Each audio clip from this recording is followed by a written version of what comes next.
Julius Caesar walks into a bar and he says, "I'll have a Martinez, please." And the bartender goes, "Don't you mean a martini?" And Caesar goes, "No, no, no. One is plenty." I don't get it. It's a Latin joke. Words that end with "I" are plural. Words that are singular end with "us."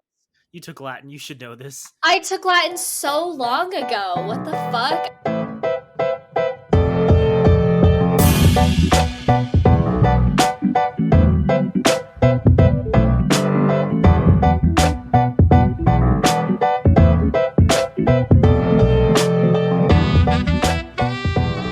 I'm gonna just cut to the intro music in the middle of you like being really reacting to that, and that'll be our intro. Excellent. Welcome back to Why Will No One Date These Guys? It's because they tell Latin jokes that practically no one understands and even fewer people find actually funny. I'm Joel Guy. I'm Naomi Guy, and both of us are in relationships, so I don't know what he's talking about. Well, I've never attempted to show off my Latin skills in front of my partner. I don't know about you, but it doesn't seem like a way to keep someone in good graces for an extended period of time. I'll keep that in mind the next time I think about pulling out my Latin skills from middle school. Yeah, good times. You know, I really peaked in middle school. Why am I pretending otherwise? Naomi, we are returning to the book Art of Seduction today to discuss more fun stuff relating to this text. And this time it's not just us complaining outside of the text, it is like the actual text being like abysmal and terrible. Before we get into that though, I do have a drink to try. It is J Basket Mango Juice. It is an Asian mango juice brand with nata de coco. I don't know why they used the Spanish for coconut water or coconut chunks in there.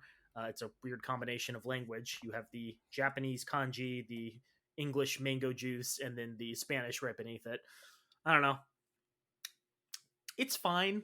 Um, it's not as like thick and creamy as like normal mango juice. It's like mango water, but it's kind of gelatinousy. Like it's not like What? snot gelatinousy. It just has like a little bit of a slime to it, like a fine broth that has a lot of like beef collagen in it. I don't hate it, but there's something off about it. It's a little awkward. I don't think I don't think I'm wanting to try it now after Oh, but I that just got a description. coconut chunk. I do like little chunks of fruit in my drinks. I don't like the word chunk. That's fair. Well, it's either me saying the word chunk or me saying more Latin jokes, Naomi. Pick your poison. Chunk. Okay. Speaking of poison, we're back to talk about Art of Seduction. Before we get into this stuff for today, I'm wondering, can you recall at all kind of just an overview of what we discussed last week? Yeah, so the guy that wrote this book, Robert Greene, I don't even remember if that's his name. That's his name, Um, yeah. okay, cool. He wrote this book about the art of what he thinks is seduction. Fair. So it's basically a man whose voice I am like assuming sounds like it's from NPR, talking about the history of seduction and how Julius Caesar, Odysseus, so on and so forth, very Western tradition books point us in the direction of how we should be seducing people. Mm-hmm. Um, Joel and I have issues with this, and I'm speaking for Joel because I know he has issues with this. Um, we have issues with this because it only gives a heterosexual version of sex, and a lot of Western tradition, specifically let's just say the ancient Romans, did a lot of like homosexual sexual acts. So we both have issues also with the fact that this guy has, I don't know what you said, like 78, not even that many citations, and 38. 38 citations in a 700-page book. If Mm-hmm. I turn that in as a PhD like thesis, I would be sent down to the depths of hell to start over again. That would not be acceptable. So, here's my issue with Robert Greene. One, he sucks. 2, he sounds like he should be on NPR. And 3, you need to get a hold of your citations, honey. And that's my summary. That's a pretty good summation. A lot of those Thank you. ideas are going to come up again this week. Um, he's a real treat. He's again, I guess the reason what you said matters in the grand scheme of things is because he's writing this book, and it like purportedly is this like an academic analysis of like literature and history and whatnot, but like it has none of the actual things that academic papers and like academic research require. So it's like this veneer of authenticity to justify this like otherwise horrendous concept and like execution. Speaking of horrendous concept and execution, Naomi, why don't we jump right in and you start in that highlighted section and give it a read. Please don't do your old man voice, maybe just a little bit, but we do need to move at sort of a faster clip today. Successful seductions rarely begin with the obvious maneuver or strategic device. Okay, I'm done. This is certain to arouse suspicion. Successful seductions begin with your character, your ability to radiate some quality that attracts people and stirs their emotions in a way that is beyond their control. Hypnotized by your seductive character, your victim will not notice your subsequent manipulations. It will then be child's play to mislead and seduce them. There are 9 seducer types in the world. Each type has a particular character trait that comes from deep within and creates a seductive pull. Sirens have an abundance of sexual energy and know how to use it. Rakes insatiably adore the opposite sex, and their desires infectious. Ideal lovers have an aesthetic sensibility that they apply to romance. Dandies like to play with their image, creating a striking androgynous allure. Naturals are spontaneous and open. Coquettes are self sufficient with a fascinating cool at their core. Charmers want and know how to please. They are social creatures. Charismatics have an unusual confidence in themselves. Stars are ethereal and envelope themselves in mystery. So this is his explanation of the 9 different types of seducers, and he's going to go into a lot more detail, but that's like how he kind of conceptualizes the act of seduction, right? There's this specific task you want to accomplish, and here's how these 9 different types of seducer approach it.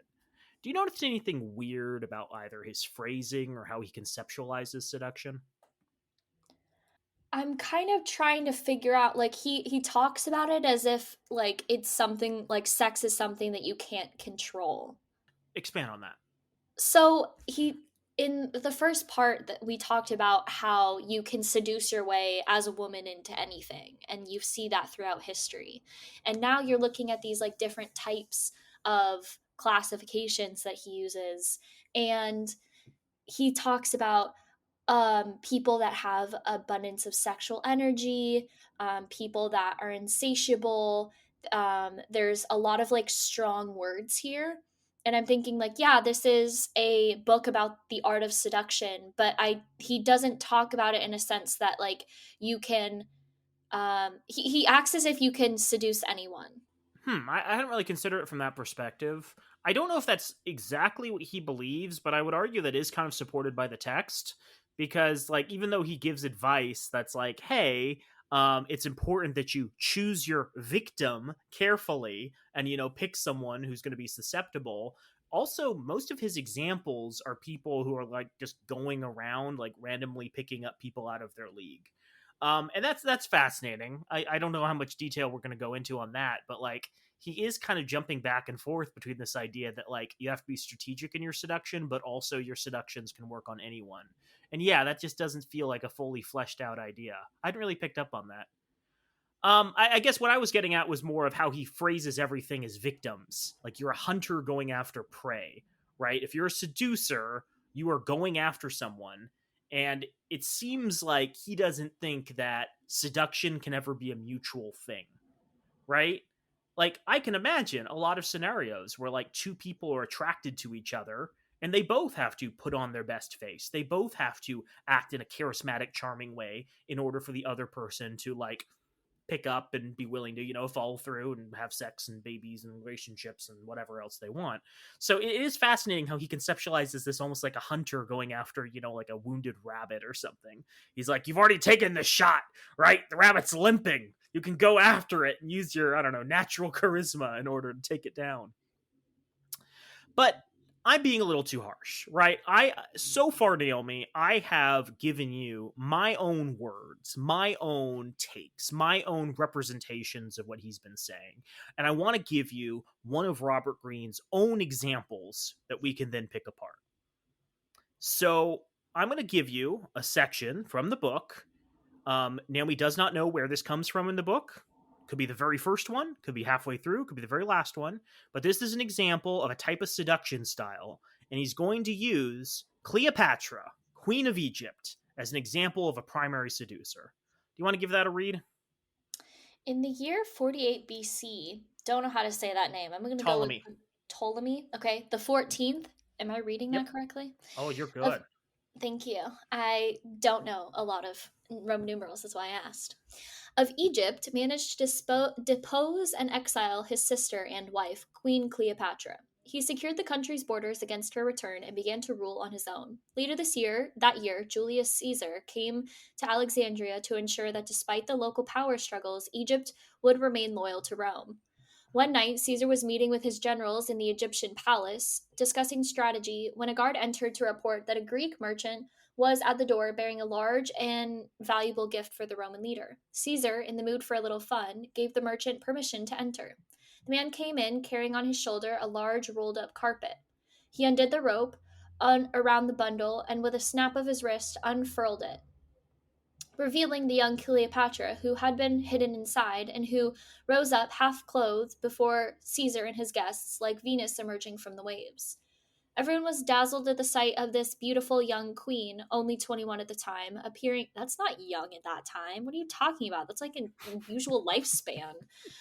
Appearing before them suddenly as if in a dream. They were astounded at her daring and theatricality, smuggled into the harbor at night with only one man to protect her, risking everything on a bold move. No one was more enchanted than Caesar. According to the Roman writer Dio Cassius, Cleopatra was in the prime of life. She had a delightful voice, which would not fail to cast a spell over all who heard it. Such was the charm of her person and her speech that they drew the coldest and most determined misogynist into her toils. Caesar was a spellbound as soon as he set eyes on her, and she opened her mouth to speak. That same evening, Cleopatra became Caesar's lover. Caesar had had numerous mistresses before to divert him from the rigors of his campaigns, but he had always disposed of them quickly to return to what really thrilled him: political intrigue, the challenges of warfare, the Roman theater. Caesar had seen women try anything to keep him under their spell, yet nothing prepared him for Cleopatra. One night, she would tell him how together they could revive the glory of Alexander the Great and rule the world like gods. The next, she would entertain him dressed as the goddess Isis, surrounded by the opulence of her court. Cleopatra initiated Caesar in the most decadent revelries, presenting herself in the incarnation of the Egyptian exotic. His life with her was a constant game, as challenging as warfare. For the moment he felt secure with her, she would suddenly turn cold or angry, and he would have to find a way to regain her favor. I didn't include this. There's just a little bit more to this. Robert Greene goes on. He says, the weeks went by. Caesar got rid of all of her rivals and found excuses to stay in Egypt. She continued to impress him, doing things like leading him on a lavish historical expedition down the Nile. And in this boat of amazing splendor, Caesar became one of the first Romans to gaze upon his pyramids. While he stayed long in Egypt, away from his throne in Rome, all kinds of turmoil erupted throughout the Roman Empire. Now I'm skipping a little bit because they get into like the death of Caesar and then Mark Antony and other BS that's irrelevant to our conversation. But then he says only one image of Cleopatra survives, a barely visible profile on a coin. But we have numerous written descriptions. Her seductive power did not lie in her looks. Indeed, many among the women of Alexandria were considered more beautiful than she. But what she did have above all other women was the ability to distract a man. In reality, Cleopatra was physically unexceptional and had no political power, yet both Caesar and Antony, brave and clever men, saw none of this. What they always saw was a woman who constantly transformed herself before their eyes, a one-woman spectacle. Her dress and makeup changed day to day, but always gave her a heightened, godless-like appearance. What are we thinking?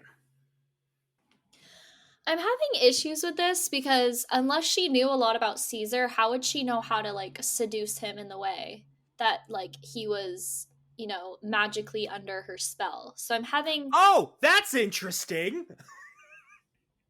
Sorry, keep going.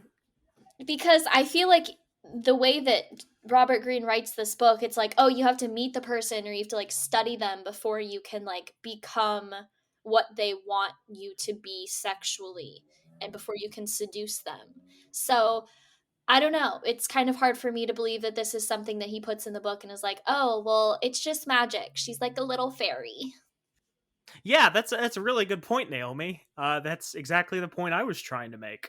Um, I guess my big question is, how does Cleopatra know what Caesar finds exciting? What if Caesar already had like a sexy European, or not European, sexy Egyptian slave girl, and that was already being entertained by like a bunch of dancing girls that evening? She couldn't have known that. Totally a possibility. What if Caesar had too much to eat that night and was like completely stuffed? You know that state like at Thanksgiving where like you can think of nothing else but like how full you are and you're just like lying on the couch groaning in pain? That could All have you been want to Caesar. do is take a nap and Yeah, or like a really not good think about poop or food. something. Right? What if he had already had sex that evening? Right? This is a powerful military guy. He has, I would imagine, a concubine or has the ability to procure, prostitutes. That's certainly a possibility. Maybe he was, no ways horny. Also, as you recall from last episode, Caesar was very likely bisexual. And so, what if Caesar was an individual who might have had sex with women, but was far more attracted to men? As the Kinsey survey revealed. What if Caesar was someone who, like, would see a half naked girl rising from, like, a carpet and be like, eh, eh. But then you also have to wonder, like, people's sexuality change as they age. I'm not saying, like, older men are not interested in younger women, but, like, what if Caesar was a dude who's, like, really into, like, particularly bodacious, busty ladies, right? And he sees this, like, young girl rise up and he's like, not really my thing. So to your point, Robert Greene is pretending as though this is a really good example of how to seduce people and how some people are just born seducers. But this was all luck, right? And that's like a far better takeaway. It's not a helpful one, but it's a far better takeaway that seduction does not occur in a vacuum, right? It's not as though any form of seduction that you do is going to be independent of people's lives, right? Any seduction event is going to take place in the middle of like people dealing with stress, people dealing with happiness, people dealing with personal problems at work or at home or on the battlefields of, the Mediterranean. You can't unwind those things. And he's acting as though seduction is this thing that can be kept in this bottle and confined. But no, just reading this anecdote, you're like, would that work on all people? And in Caesar's instance, there's a lot of reasons we would think this wouldn't work on him. So that's my first problem with this. It's a really bad anecdote, and it doesn't make the point he's trying to make. Now, Naomi, the reason I stressed that I took this from somewhere in the book was because I did not want you to figure out which type of seducer he was trying to represent Cleopatra as. And so now I'm going to read some descriptions of seducers, and you're going to tell me which one you think this example aligns with. This is a Okay. game now. There are points. There's a prize. There's a big trophy that says Naomi, best at Roman mythology and shitty relationship books. Got it. Okay, first one is the Siren. The Siren description: men are often secretly oppressed by the roles they have to play, by always having to be responsible, in control, and rational. The Siren is the ultimate male fantasy figure because she offers a total release from the limitations of his life. In her presence, which is always heightened and sexually charged, the male feels transported to a realm of pure pleasure. Second one is the Ideal Lover. Most people have dreams in their youth that get shattered or worn down with age. They find themselves disappointed by people, events, reality, which cannot match their youthful ideals. Ideal lovers thrive on people's broken dreams, which become lifelong fantasies. You long for romance, adventure, lofty spiritual communion. The ideal lover reflects your fantasy. He or she is an artist in crafting the illusion you require. In a world of disenchantment and baseness, there is a limitless seductive power in following the path of the ideal lover. Third one is the Coquette. I'm actually going to read 6. So 2/3 of the descriptions of seducers I'm going to read, and maybe they'll give you the idea of like what I'm trying to impress. The coquette. He says the ability to delay satisfaction is the ultimate game of seduction. While waiting, the victim is held in thrall. Coquettes are the grandmasters of the game, orchestrating a back and forth movement between hope and frustration. They bait with the promise of reward, the hope of physical pleasure, happiness, fame by association, power, all of which, however, prove elusive. Yet this only makes their targets pursue them all the more. The charmer. Charm is seduction without sex. Charmers are consummate manipulators, masking their cleverness by creating a mood of pleasure and comfort. Their method is simple. They deflect attention from themselves and focus it on their target. They understand your spirit, feel your pain, adapt to your moods. In the presence of a charmer, you feel better about yourself. The charismatic. Charisma is a presence that excites us. It comes from an inner quality, self-confidence, sexual energy, sense of purpose, contentment that most people lack and want. This quality radiates outward, permeating the gestures of the charismatics, making them seem extraordinary and superior. They learn to heighten their charisma with a piercing gaze, fierce oratory, or an air of mystery. And then number 6, the star. Daily life is harsh, and most of us constantly seek escape from it in fantasies and dreams. Stars feed on this weakness, standing out from others through a distinctive and appealing style. They make us want to watch them. At the same time, they are vague and ethereal, keeping their distance and letting us imagine more than is there. Their dreamlike quality works on our unconscious. Learn to become an object of fascination by projecting the glittering but elusive presence of the star.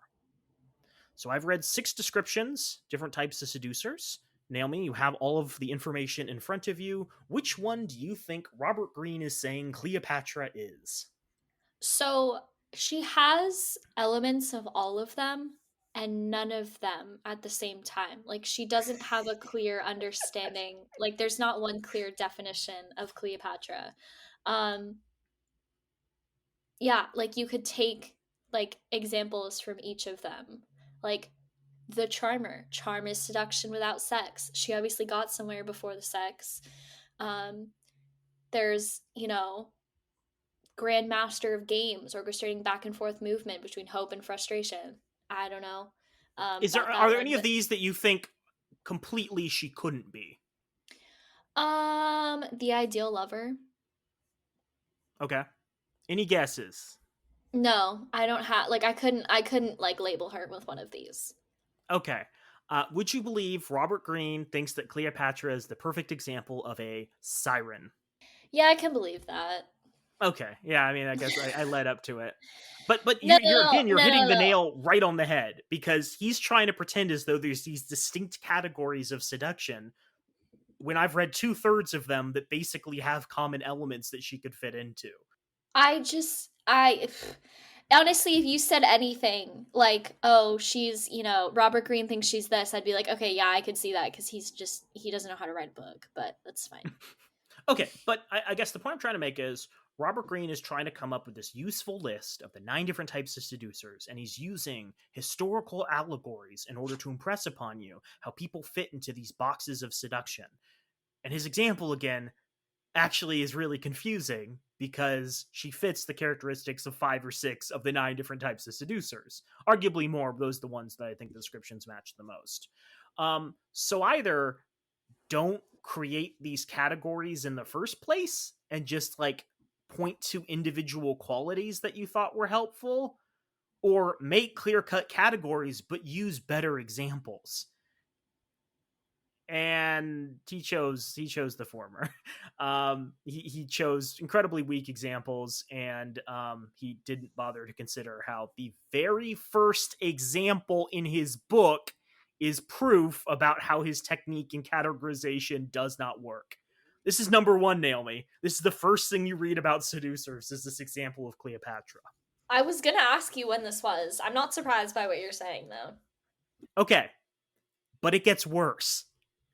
So this is where my historical knowledge and a little bit of research comes in. I didn't know all of this, but I was like, I feel as though there's a bit more to this story. So he mentions that Cleopatra was currently feuding with her brother Ptolemy. And Caesar, he mentions, had other lovers before. So this is something historians tend to agree upon. I read a couple of different pieces on this period of time and what was going on there. The question that naturally arises is, why would Caesar settle for Cleopatra of all these different women? Was it that she had all these amazing qualities and charm, as Robert Greene says, or did it maybe have something to do with Cleopatra, Queen of the Nile, being the wealthiest woman in the world at the time? Now, what do I mean by that, Naomi? Well, CNN Money had a little piece. It's a little fluffy piece, but this is, good summation, and other sources back this up. This was not the only one. It was just the most convenient summation I found. February 1st, 2016, The 10 Richest Women of the World by Carrie Close. It notes that Cleopatra, one of the world's best-known female rulers, is remembered as such for her wealth as for her skills of political manipulation. As Egypt's pharaoh, Cleopatra controlled some of the nation's largest industries at the time, such as wheat, papyrus, and unguents. I think that's like onions and whatnot, which gave her an approximate annual income of 12,000 to 15,000 Egyptian talents. Her net worth has been estimated as high as $95.8 billion. Is Oprah on this list? Uh, she should be, yeah. So, wait, I mean, I thought, Robert Greene was making this really strong case that Caesar was interested in Cleopatra because she did a little dance out of a carpet. Or maybe it has something to do with Cleopatra being obscenely wealthy. But Joel, you say, Caesar was, a good man. He wouldn't be tempted by the trappings of wealth like that. Well, no, but some people might think that. Let's give a little extra historical background. So, historycooperative.com had an article titled Julius Caesar and Cleopatra. It notes that Cleopatra during this period clearly needed help to wrest control from her brother and retake her place as queen as Egypt. The conflict that Robert Greene casually mentions in the first paragraph. And she recognizes that this arbitration, and if need be, Julius Caesar's military prowess, was the best available tools to that end. While Julius Caesar was taken with the young queen's charisma, and intellect, her wealth was equally appealing. The death of Pompey was only one more step in his quest for power. He still had enemies to defeat, provinces to subdue, and various political machinations to enact once he returned to Rome in order to secure his own power. All of that would require money and no small sum. And the charming young queen that needed his help to take back her throne was at the time the richest woman in the world. So it was the two most powerful people in the region came together at just the right time to help each other reach their goals. So there's this well-documented historical fact that while Caesar and Cleopatra may have been attracted to one another, there was also political need from both of them. Cleopatra wanting to establish control over Egypt, Caesar needing financial resources. He had an army but no money. She had money but no army. Match made in heaven. There should be a dating app for this. That would be helpful. Robert Greene doesn't mention any of that.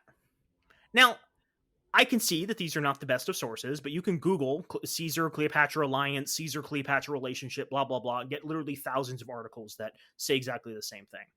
So the question I have is, and I get that he was writing this a little bit before, like the internet was common, but this was still something well documented in historical literature back in the 1990s and early 2000s. Why does he not account for this? You need to at least address this in your convenient write-up. Because if you're an academic, when you come across a glaring problem with your thesis that Cleopatra did a sexy little dance and that, seduced Caesar, you need to address it. And, you don't have to give a good counter to it. You need to be like, oh, well, the reason this is irrelevant is because we have well-documented blah, blah, blah, blah, blah, whatever. Or you revise your entire thesis accordingly when you're like, oh, this blows a giant hole in my, argument that Cleopatra was a siren or that she was a really good seducer. But here's the cherry on top. Besides being, ignorant of this, besides not doing enough research for this, Robert Greene might have actually falsified his own source, which makes note of all of this. So, I was starting to suspect at this point that Robert Greene was outright stealing content from other books and passing it off as his own. Why not? I mean, it's 1990s. It's harder to research this stuff. You can't type into Google, text from his books and have, results pop up. It's probably a lot easier. But no, I did do some research, and looking at the other books, it appears that he took their content and rephrased it in his own words, which is still kind of like theft, but it's like ChatGPT theft, where you're reworking everything. It's not the same thing, but it's definitely there. So we can, attack him on that. But I scrolled through this list and I was trying to figure out where he got this Cleopatra anecdote from, and he did not provide citations in text, like academics normally do, where you can say, "Oh, that seems weird. I'm going to check that." No, he just mentions the 38 books at the top of his intro, and then never references them again. So I'm looking at this, and I'm pretty sure the anecdote he's talking about Cleopatra and Caesar comes from The World's Lure: Fair Women, Their Loves, Their Power, and Their Fate. So that book is available on Google Scholar. You can scroll through several sections of the book for free. The section on Cleopatra is available, and I will try to briefly skim through it.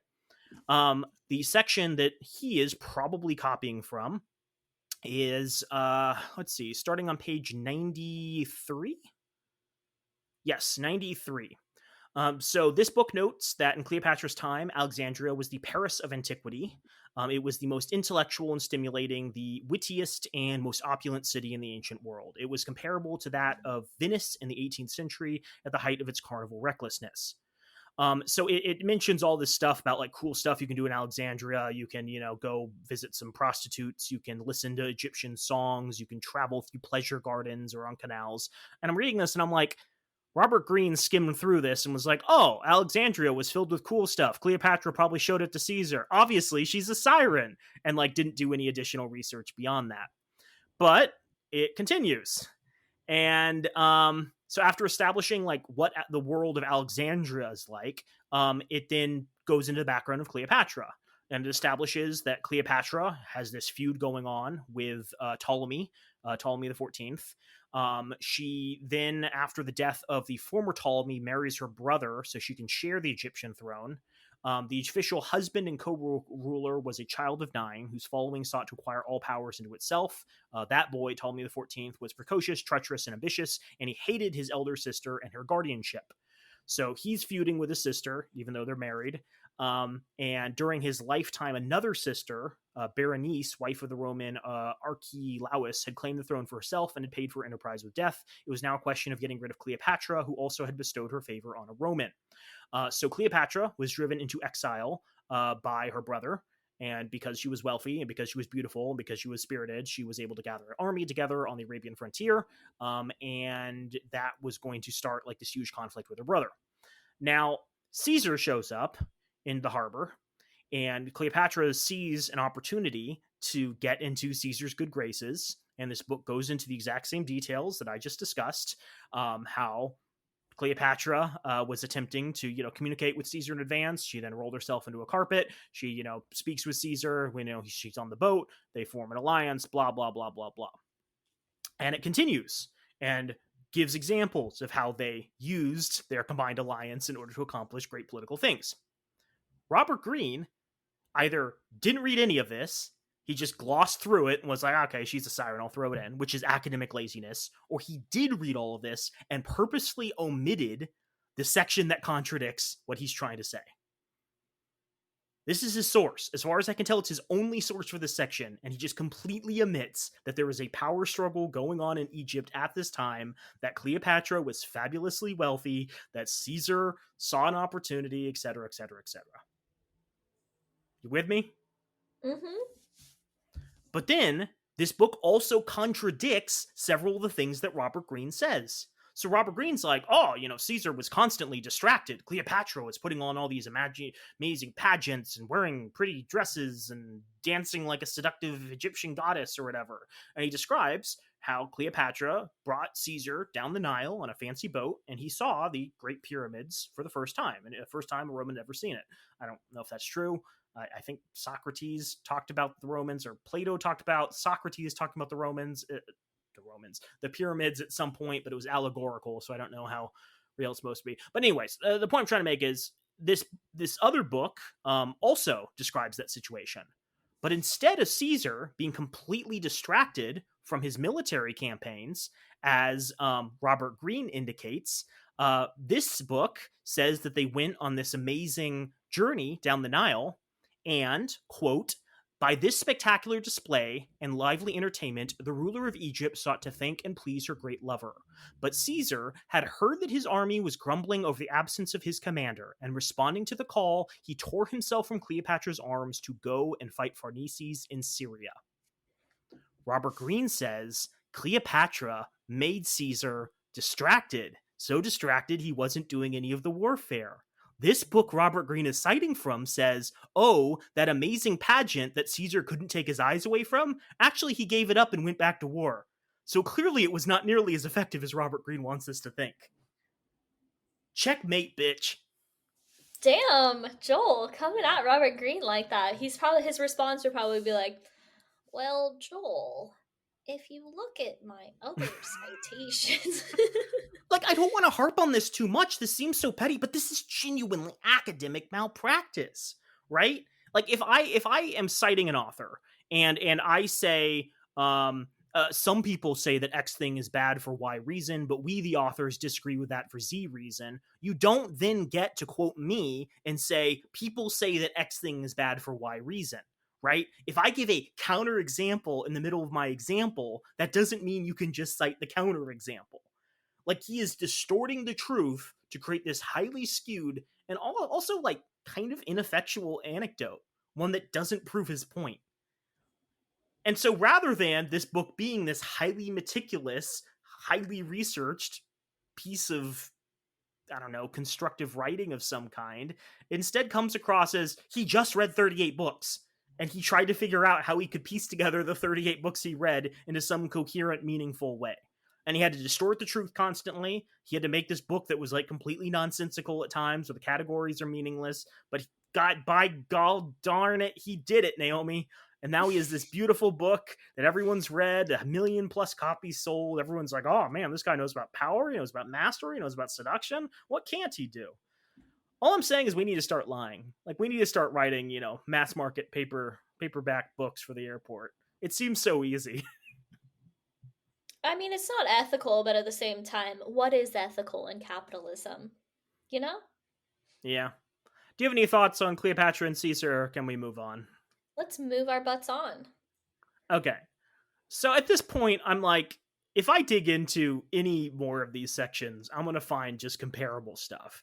And like, I'm sure that someone who's more well read than me could, just browse through this and find some other anecdotes. But I just like casually going back through came across a number of things that seemed either contradictory or just like flat out wrong. First thing is, this section is about sirens, and the examples he gives for sirens are Cleopatra and Marilyn Monroe.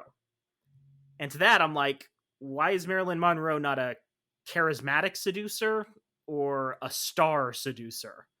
Both of whom would also seem like really good examples that she would fall into, but he doesn't explain it, so I'm not going to dig too much into it. Other stuff from the other parts of the seducer sections.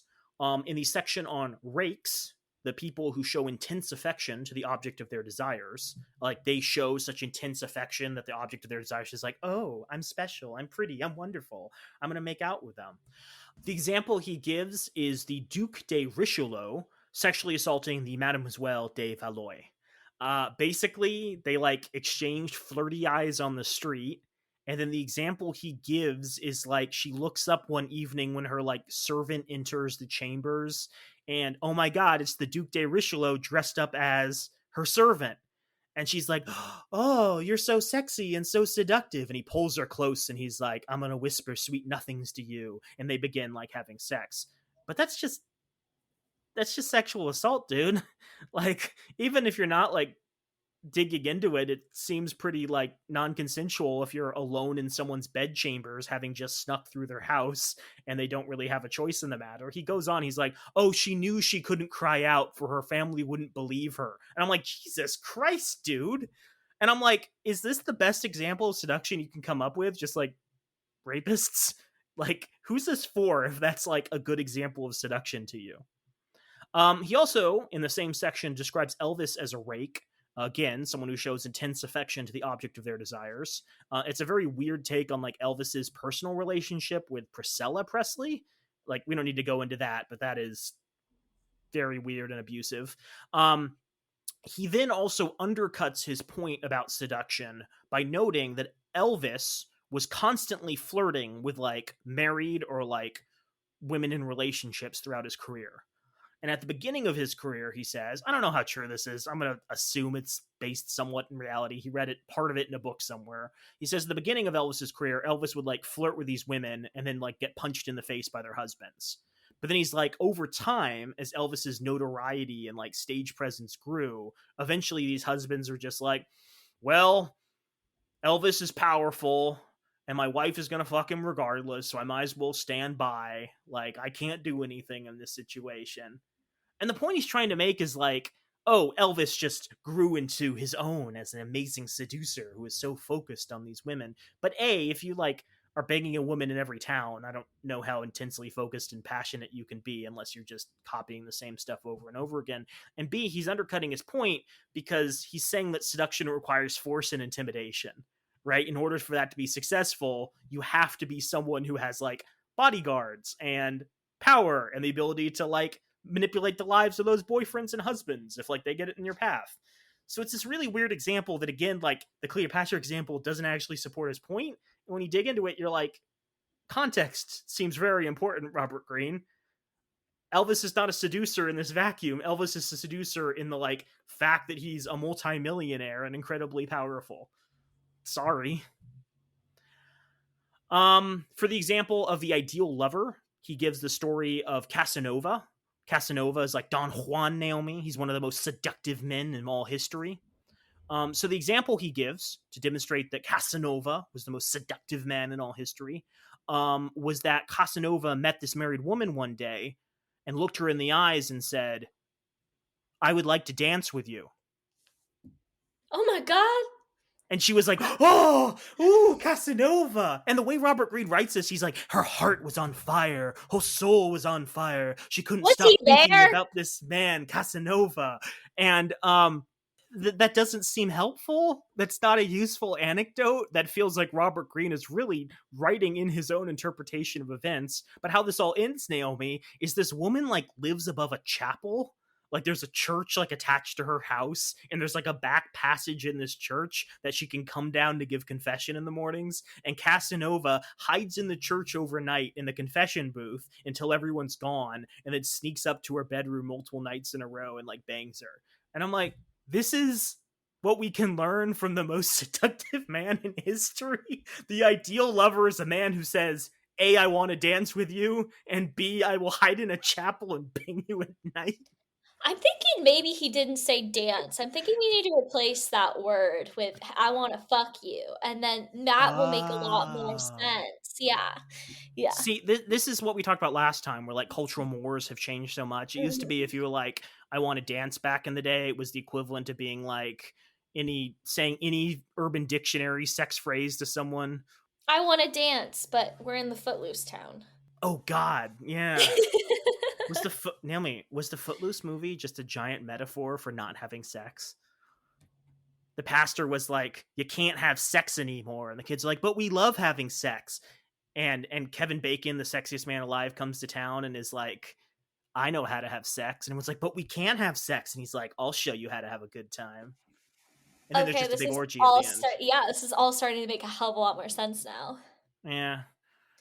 Okay. One of his examples for the dandy is an example of an Arabian sheik who even Robert Greene is like, they had an encounter which was very close to bordering on rape. And then afterwards she was like, oh, so sexy you. And I'm like, How do you border on rape? It's either rape or it's not. It's not bordering. If it's even bordering, it is considered rape. let me. Okay, so the example he's giving is Rudolph Valentino. He says in his most famous film, The Sheik, Valentino played an Arab prince, later revealed to be a Scottish lord abandoned in the Sahara as a baby, who rescues a proud English lady in the desert, then conquers her in a manner that borders on rape. Wow! Another example of sexual assault passed off as seduction technique. Thanks, Robert Greene. Well, I'm assuming it's the same with Marilyn Monroe. Like that wasn't a pristine example of, oh yeah, she's like the best. She's like this a sex icon. Yes, she was the public, but I don't think it was intentional. She was just overly sexualized. That's fair. Okay, but then he gets kind of weird and off topic because he talks about the natural And one of his examples for the natural is Charlie Chaplin. And he's like, Charlie Chaplin was an incredibly successful movie star because he played up his childlike characteristics. And people were like, oh, he's a man, but he's a little boy. He's a little boy, but he's in the body of a man. Oh, it's so crazy. But he doesn't use this to be like, oh yeah, Charlie Chaplin slept around and womanized and did all this. He's just like, oh, Charlie Chaplin was famous. And I'm like, you defined seduction at the start as like very explicitly about like sex. And now you're like, just being famous is the same as seduction? Now, what is interesting is he mentions sex in the section on Charlie Chaplin. He says, Charlie Chaplin married 4 women, 3 of whom were teenagers. And I'm like, so he was good at picking up teens, and that's why we should listen to the amazing advice of Charlie Chaplin, who, by the way, was incredibly rich and famous, which probably played a role in seduction. Am I right? But Naomi, this continues because all of a sudden he decides to skew from this seduction being sex to like just seduction being you're famous. He gives the example of Andy Warhol. He gives an example of Joan of Arc. In neither of those examples, he talks about sex and all of like the sexual conquests they had. They're just like Andy Warhol mystified people when he painted soup cans on canvas. And I'm like, what the fuck, dude? Wasn't Joan of Arc like a virgin? Uh I huh. don't. What? And he was like, But "Oh, she's Naomi, a sexual idol." What the no. fuck? She's seductive, right? So she attracted people to follow her. And now he's just saying if you're popular or well known, that's the same as seduction. I'm gonna find this man. I'm gonna beat him with a book. His book. But like not only is his main point falling apart, but like again, I don't know how any of this is helpful for the average person. Be the soup can man, be an incredibly influential religious military leader who leads a miniature revolution. What if But then God was one of us? thank you, Naomi. But then I'm also like, there are famous and influential people like Donald Rumsfeld or Danny DeVito, and like I think they're well known, they're well liked in What a certain sexy man that circles. Danny DeVito is. Yeah, but like I don't mean to be mean. I don't think anyone's looking at Danny DeVito and being like, "Oh yeah, I want a little bit of that." There are people out there, but again, I don't think people think of Danny DeVito and think seductive. I think they're just looking at him like, "Good actor, good time, fun Joel, dude." we just need somebody in the next generation to write a book 100 years from now talking about how Danny DeVito's fame was the sexiest thing about him and how he was such a seducer. It's all in the narrative. That's all it is. Like, he doesn't have to be sexy. It's just if someone illustrates him as something, he is then labeled as thus. I'm gonna write a biography of Danny DeVito that someone can cite in 100 years, and it'll be like, "It's always sunny in my pants." I'm moving past that. Okay. So one last example of like really inapplicable, unhelpful, ahistorical advice, and that is JFK. So he brings up JFK as a seducer. I don't remember which one, it doesn't matter. And he claims that JFK gained national recognition in 1960 when he gave a fiery speech pushing back against former President Truman's announcement that he was unfit to accept the nomination. So Truman is like, JFK's running. I don't like that guy. He's too young. I don't think that, he should be, the person we nominate to be president. And JFK the very next day stages this like nationwide telecast where he's like, the youth, it's time we stood up and took over this country. We are the future of America. And Robert Greene's like, oh my God, this guy seduced everybody. Everyone was like, he's so charismatic.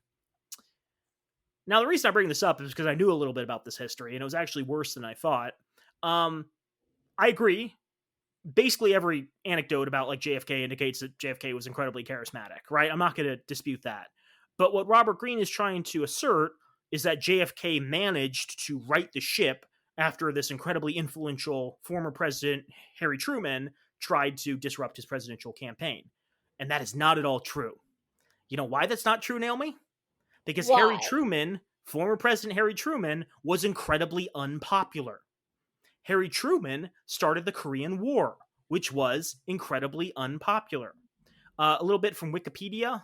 When communist North Korea invaded South Korea in 1950, Truman sent U.S. troops to prevent the fall of South Korea. After initial successes, however, the war settled into a stalemate that lasted throughout the final years of Truman's presidency. Truman left office as one of the most unpopular presidents of the 20th century, mainly due to the Korean War and his then controversial decision to dismiss General Douglas MacArthur. Naomi, he left office in 1952 with a 22% approval rating. I'm surprised it was that high, if I'm being honest. So again, Robert Greene is excluding a very important historical context, which was not a single person in the Democratic base gave a shit what Harry Truman said. In fact, most people were probably like, I'm going to do whatever the fuck the opposite is of Harry Truman, because he did this incredibly stupid, boneheaded war, and then didn't even, like, listen to well-respected generals. I don't know enough about Douglas MacArthur. I'm sure he was a monster, but, like, you know what I'm saying. The point I'm trying to make with all of this is that Robert Greene is a hack fraud. This guy is a joke. His arguments are jokes, and I'm just like barely parsing through them and picking out pieces, and I'm like, this doesn't make any sense. Even like if I cared, I could probably do a deeper dive and be like, all this is misrepresentation, Stu. But again, it's 700 pages. It's going to be, Naomi, if Why Women Deserve Less was 100 pages and this is 700 pages, this would be 15 times Oh, 7. Yeah, you know what I'm God. saying. So we haven't even gotten to his advice yet, which is just stuff like get good with words, and maybe if you want to be a really good seducer, do an insinuation or two. So like it should tell you that we're already in like incredibly troubled waters and that this guy should not be relied upon for anything, both like the conceptualizing of his book and then like the actual content within the book. But I do want to close out on his section on basic seduction techniques and just close with kind of the general principles there, because I think there's a lot to critique and raise eyebrows at. So this is where you come in again. It is where it starts on page 15, phase 1, separation, stirring interest and desire. Choose the right victim. Study your prey thoroughly and choose only those who provide who will prove susceptible to your charms. The right victims are those for whom you can fill a void. You who see in you something exotic. Whoa. They are often isolated or unhappy, or can easily be made so. For the completely contented person, it is almost impossible to seduce. These are numbered, so you can keep going. 2. I didn't know if you wanted to add anything in there. 2. Create a false sense of security. Approach indirectly. Lull the target into feeling secure, then strike. 3. Send mixed signals. 4. Appear to be an object of desire. You just like have your brother across the bar and you're like, hey, make eyes at me. That's what Cleopatra would do. Keep going. You can't see his face, but like it's pretty disgusted right now. 5. Create a need. Stir anxiety and discontent. A perfectly satisfied person cannot be seduced. Tension and disharmony must be instilled in your target's minds. Stir within them feelings of discontent, an unhappiness with their circumstances and with themselves. The feeling of inadequacy that you create will give you space to insinuate yourself, to make them see you as the answer to their problems. 6. Master the art of insinuation. Create a sublanguage, bold statements followed by retraction and apology, ambiguous comments, banal talk combined with alluring glances that enters the target's unconscious to convey your real meaning. Make everything suggestive. 7. Enter their spirit. Play by their rules. Enjoy what they enjoy. Adapt yourself to their moods. 8. Create temptation. Wait, Never can you pause mind. for a sec? Yeah. So that's phase 1 of his 4-step process. We won't talk about all of this. All of this is giving such weird, like, varying advice. It's like, hey, let's make them feel shitty about themselves, but also let's play by their rules. Let's enjoy what they enjoy. Yeah, and I'm like, I think you could thread a needle through all of this and have like a very highly specific approach, but I agree with you where it's like he hasn't been specific enough in any of his prior sections to give you like how this advice can be applied. He's just like, be a sexy multi-billionaire Egyptian princess, right? Be a incredibly influential movie star with a tiny mustache. And that goes to what we discussed last time, which is, how do we know the people who were attracted to this weren't just like, oh, that person has power and influence, that's kind of cool, I want some of that? Or, the fact that like there was nothing else to do and Caesar was just like, well, I can't listen to the radio tonight, so I guess I'll bang this girl who came out of the carpet. Keep going. Phase 2. 9. Keep them in suspense. What comes next? Doing something they do not expect from you will give them a delightful sense of spontaneity. They will not be able to foresee what comes next. That's the entire description of spontaneity. Use the demonic power of words to sow confusion. Pay attention to detail. Poeticize your presence. Disarm through strategic weakness and vulnerability. 14. Confuse desire and reality, the perfect illusion. 15. Isolate the victim. An isolated person is weak. Whoa! Whoa, whoa, whoa, this sounds so rapey! By slowly isolating your victims, you will make them feel vulnerable to your influence. Rapey. Take them away from their normal milieu, friends, family, and home. This just sounds so toxic. What is going on? Give them the sense of being marginalized, in limbo. They are leaving one world behind and entering another. Once isolated like this, they will have no outside support, and in their confusion, they will easily be led astray. Lure the seduced into your lair, where nothing is familiar. What the fuck? So there are 2 more sections, which are phase 3 and 4, but I think that's where we're going to stop. Because, Naomi, what I've just highlighted and given you is, I think, a really good example of how this information could be used. And what I mean by that is, like, we've already discussed how, like, rapists could use this, but I would argue this is actually incredibly useful advice if you want to groom someone. I wasn't gonna say it, but yes. If you're a teacher and you're interested in exploiting your children in the class, great way to groom people. If you're a relative, this is a great way to groom people.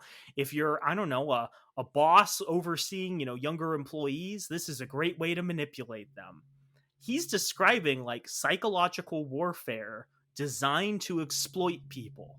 He's telling you to distance your target from like their friends and family. He's telling you to feed them misinformation. He's telling them to lure them into a false sense of security. I mean, he even has that fucking section which is like, be spontaneous. I'm like, what the fuck does that mean? Like, be violent and then like, oh, I'm so sorry, here's a gift. Because that's a thing groomers do, right? Create your own language, have like special communication. Yeah, that's a thing groomers do. Groomers love it when like they have this special way of talking with their target, because A, their target then can't like adequately express what's going on with them, but B, the target feels special because they have like this special form of communication with an authority figure. Robert Greene went through all of these books in history and came up with a guide to grooming. Like, that is his legacy. That is all of the information that he's providing. Now, I'll give him this. Like, this is not what we were discussing in section 1, where, like, this seems like it could be a very banal piece of advice. Like, this is highly specific advice, but it's advice for sociopaths. This is advice for people who, like, have no ties to the world and just want to get what they can get before, they leave this plane of existence. This is not helpful for someone who's attempting to pick up women, for someone who's attempting to be more charismatic. Even beyond all the like ahistorical stuff and like completely useless information here, this advice is just for bad people. This is advice for people who want to be bad people to be better at being bad people. Congratulations, guy. You did it. Wow. Robert Greene in his NPR voice just got a hell of a lot creepier. Yeah, so, I mean, just to wrap it up, this book is based on incredibly weak logic, like just from the get, that makes no sense to people who have studied logic or like Western tradition history. So, like, the premise alone should be enough to disqualify it. But then when you drill down into the examples, you immediately find misrepresentations of source material that have obvious explanations for behavior that significantly harm the strength of his arguments. And then, like, the examples he's giving don't even seem to fit into clear categories, which means the categories are useless, which means you should just focus on the principles. But then you look at the principles, and the principles are all how to be an effective sociopath. This book is like completely garbage through and through. But again, I think the takeaway here is if you have this vaguely academic topic and a veneer of authenticity from being someone who studied classical antiquities, and you have like nice marketing and a pretty cover and a good distributor, you can get away with this. I'm assuming that the vast majority of the people that are reading this book don't have a good understanding of Western traditional books. That's fair. They didn't read, Shakespeare, they didn't read the Odyssey, so on and so forth. And I'm not saying you have to read all of these things, but with an author like Robert Greene, who was giving this, like, oh, I'm a PhD or whatever he is, information, I really, like, even in the 90s, I'm like, damn, like, there was a heck of a lot of misinformation out there. But then to completely change the subject, the vast majority of the people that he brings up in his examples, when he was talking about Charlie Chaplin, Elvis, what's it, JFK, all of these people are now known to be some of the worst predators in history and are known to have raped many people slash were pedophiles. So you're looking at this and you're just like, okay, why is he looking, like, to your point about this is a person that, that this book is basically just giving a guide to grooming. His examples make sense. So I think he should just change the book title to False Information and How to Groom People. The Art of Grooming. And you're like, The oh, Art like of Grooming. horses? Like fancy hoof maintenance? Yep. No, something a little bit different. Yeah, I guess in fairness to him, like all this shit about like Elvis having like inappropriate relationships or all those famous like musicians probably like wasn't as common knowledge back in the day. But then that just goes back to him not doing enough research. Or he did enough research and knew all of this, and he like was someone raised in like the 1960s who was like, oh yeah, that's perfectly fine if you're like Charlie Chaplin, a 40-year-old man dating a 17-year-old or whatever. A-okay in my book. How embarrassing. Did this go where you thought it was going to go? No, no. Because in the first part, I was like, oh, I know exactly where this is going to go. No. Did it go where you thought it was going to go? The first time I read it, I was like, this feels a little like fake, but like, who am I don't have time to read into all of this. And then the second time I was like, no, there's something off here. When And did like, you read it the first time? probably, well, it was, I think it was right after the 48 Laws of Power If Books Could Kill episode. And I Yeah. like skimmed through it, and like when I started putting together this episode, I dug a bit deeper. But yeah, like it's just so weird conceptually. And after like sitting for just a couple of minutes after reading a few times, I was like, wait a second. How does that even, why is that even useful? How does any of that have any meaning? Why would that matter? Et cetera, et cetera. And I think, if you're someone listening to this who hasn't given up now that we've gotten out of the episode content or just rambling, like, I think there's a useful skill to take away here, which is if your bullshit meter goes off, follow up on it, right? You might be off base, but like people often underestimate how much they know on certain topics. Sometimes they overestimate how much they know on certain topics. But for something like this, like there's going to be a number of times that people who know really anything about Elvis or JFK or Cleopatra or Caesar is going to be like, that seems a little weird. Yeah, just follow up, see where it leads. And if like after 2 minutes of researching, you find that the author completely misrepresented a fairly important thing, that probably indicates a similar level of quality throughout the rest of the text, right? Not always, but if you just randomly pick something and like find a lot of problems and issues with it, not a lot of good quality control there. Woof. Ooh. Well, Anyways, go ahead. let's wrap this up, buddy boy. We have Patreon. Please donate. We'll send your money to good causes.